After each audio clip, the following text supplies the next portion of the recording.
I think if you're a figure skater, like there's no fourth line figure skater. Like you're Right. either an elite skater in a very, defined way, or you're not. And you could work your ass off, but it probably doesn't matter. Like, Yeah. where in hockey, and I'm sure with the athletes that you work with, there's probably a really broad spectrum where you might have a player that, you could work with, you could improve their skating in one facet by a few degrees. And that makes a really big difference in how, they contribute to their team or their specific role. And that might be entirely different, for a player that plays, a different role, be it, forward to defense or fourth line or Yep. forechecking or, whatever it is. And I would think that that's probably really gratifying knowing that, if you can help a player's skating, I mean, you can really make a big difference in their game and just probably how they overall just enjoy playing the game. Yeah, I mean that's one of the biggest things I say to athletes, especially if I go to a team practice. Like I'm going to a practice. Let's just say I've got a U16 team, and they're um, they're playing AAA hockey. They're they're reaching to go to nationals this year or whatever it may be, and I've got athletes on that team that have all different roles within that team. So I am really working to identify those roles and identify what each individual needs, and then trying to create a practice plan that hits a majority of those needs, so that we can, as a team, grow.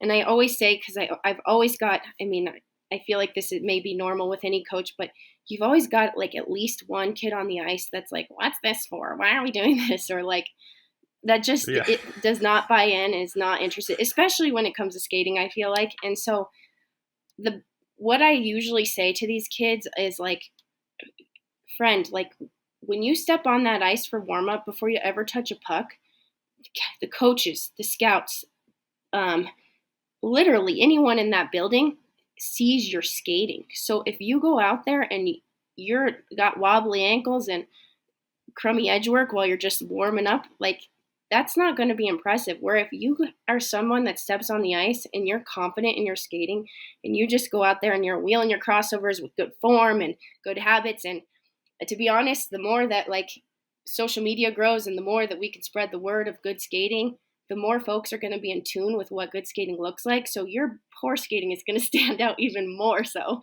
And so just know that before the game ever begins, skating is what is being seen. So get focused. Well, I would say like just talking like coaching pals, especially those like at, say junior hockey, like Yeah. it's amazing how it's evolved where it used to be like, players needed to compete, they needed puck skills, they needed to skate. Like it's almost to the point now where I know so many coaches, they're like, we don't care what toolbox a kid has. If they can't skate at a Yeah. really, really high level, like they're not even going to get considered.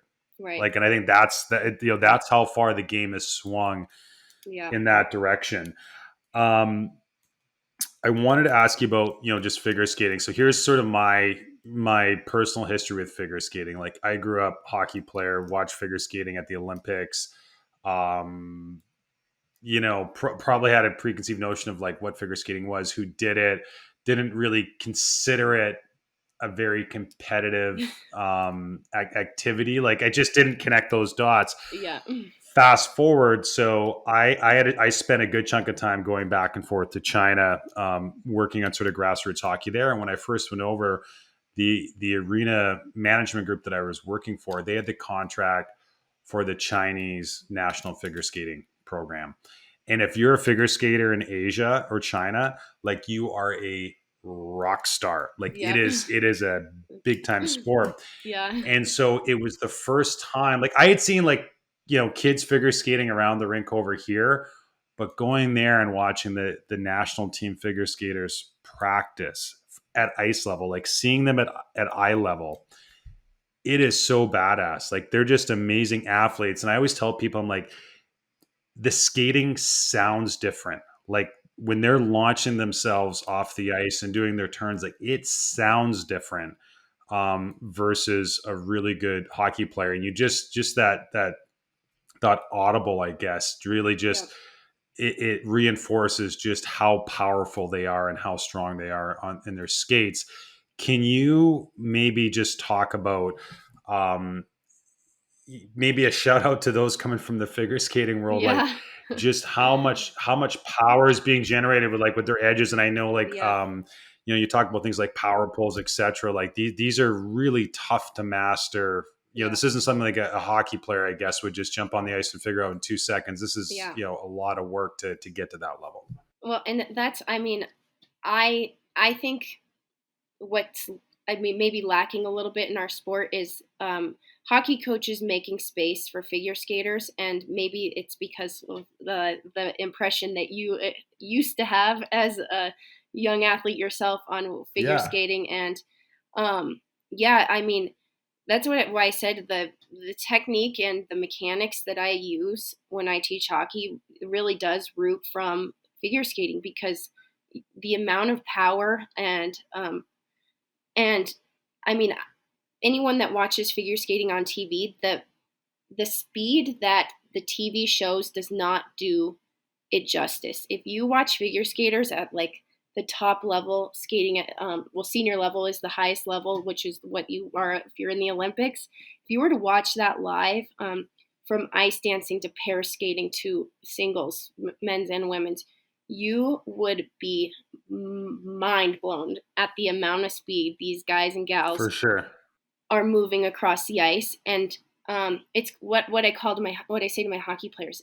We want deceptive speed. So that's what figure skating has, is they aren't moving their feet 100 miles an hour to cover ice. It Yeah, is like these big, powerful, strong pushes. And like you just said with the sounds, like I talk a ton about listening to your feet, and those that listen to my presentation here, they will hear a little bit of this, but the sound that your feet make against the ice will tell you a lot about your movement across the ice. And a lot of what you just said and hearing that audible, that's something that does root from my figure skating background. I think that, like I said, when I first started teaching hockey, everything was so heavy into the ice. And I just was thinking, like, gosh, we're sending all of our strength and energy right down into the ice instead of across the ice, where the end goal is to move across the ice. So we need to have a different sound from our feet. So, and that comes from better edge work. And although in figure skating, the pushing that you make on the blade is a lot different because the blade is a different piece of equipment,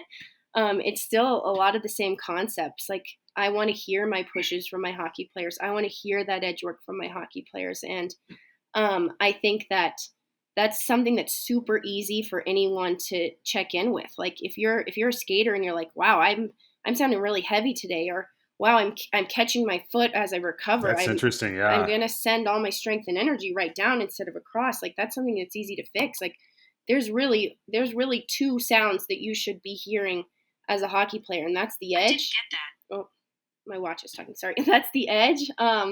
And then hearing power off of pushes. And then other than that, like, you might want to hear a little skid or a slide or stop here and there, depending on the skill that you're using. But edges and pushes should really be all you're hearing. So that's a figure skating thing. One of the most important things to anyone, especially competitive athletes, is feedback. No one wants to hear a great game all the time. They want to know why they played well or why they didn't. And Power Player is a very good platform for this because it encapsulates many of the areas of the performance spectrum. Now, a player might have gone pointless in a game, but a coach can watch that player's shifts and then say to that player, hey, you scored 4 goals, you were on the ice for 3, and you made a really good play that helped us get into a scoring situation, and that is really important for our team. A player who played hard and smart in a game might not show up on the scoreboard, but the analytics folks might think he was the best player in that game, and we need to make sure that we can assess those areas of a player's game and provide that feedback to him or her.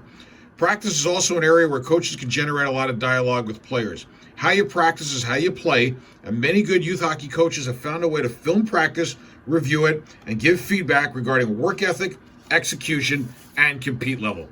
Power Player has metrics for all of this, as well as a great area for using video, which to me is the best teaching tool we have and which I utilized a ton on this platform.